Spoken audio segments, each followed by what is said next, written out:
ഈ പുസ്തകം നിങ്ങളെക്കൊണ്ട് വായിപ്പിക്കാൻ തോന്നിച്ച ആ തോന്നലിന്, ആ ഒരു കാര്യത്തിന് നന്ദി പറഞ്ഞുകൊണ്ട് നഫീസ് കലയത്ത് എന്ന യുവ എഴുത്തുകാരൻ നമുക്കായി സമർപ്പിച്ച മികച്ചൊരു നോവൽ, അതാണ് ഖദീജ.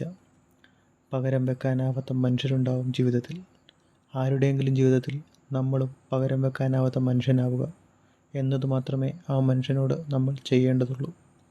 ഇങ്ങനെ ഒരു കുറിപ്പ് ഈ ബുക്ക് വായിക്കുവാൻ തുടങ്ങുന്നതിന് മുന്നോടിയായി നമ്മുടെ കണ്ണുകളിലൂടെ മനസ്സിലേക്ക് പതിയുവാൻ തക്കവണ്ണം ആ എഴുത്തുകാരൻ കോറിയിട്ടിട്ടുണ്ട്.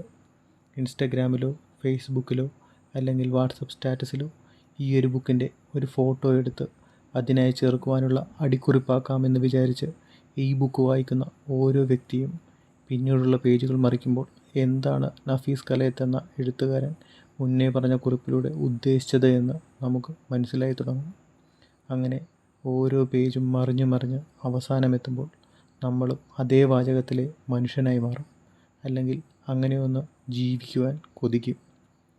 ഏറെ വിശുദ്ധിയോടെയും അനുരാഗത്തോടെയും സൂക്ഷിച്ച മൈലാഞ്ചി മണമുള്ള പ്രണയത്തിൻ്റെ കഥ, മനുഷ്യൻ്റെ കഥ. ഒരിക്കലെങ്കിലും വായിച്ചിരിക്കേണ്ട കുറച്ച് പുസ്തകങ്ങളുടെ കൂട്ടത്തിലേക്ക് ഞാൻ ഖദീജയെയും ചേർക്കുന്നു.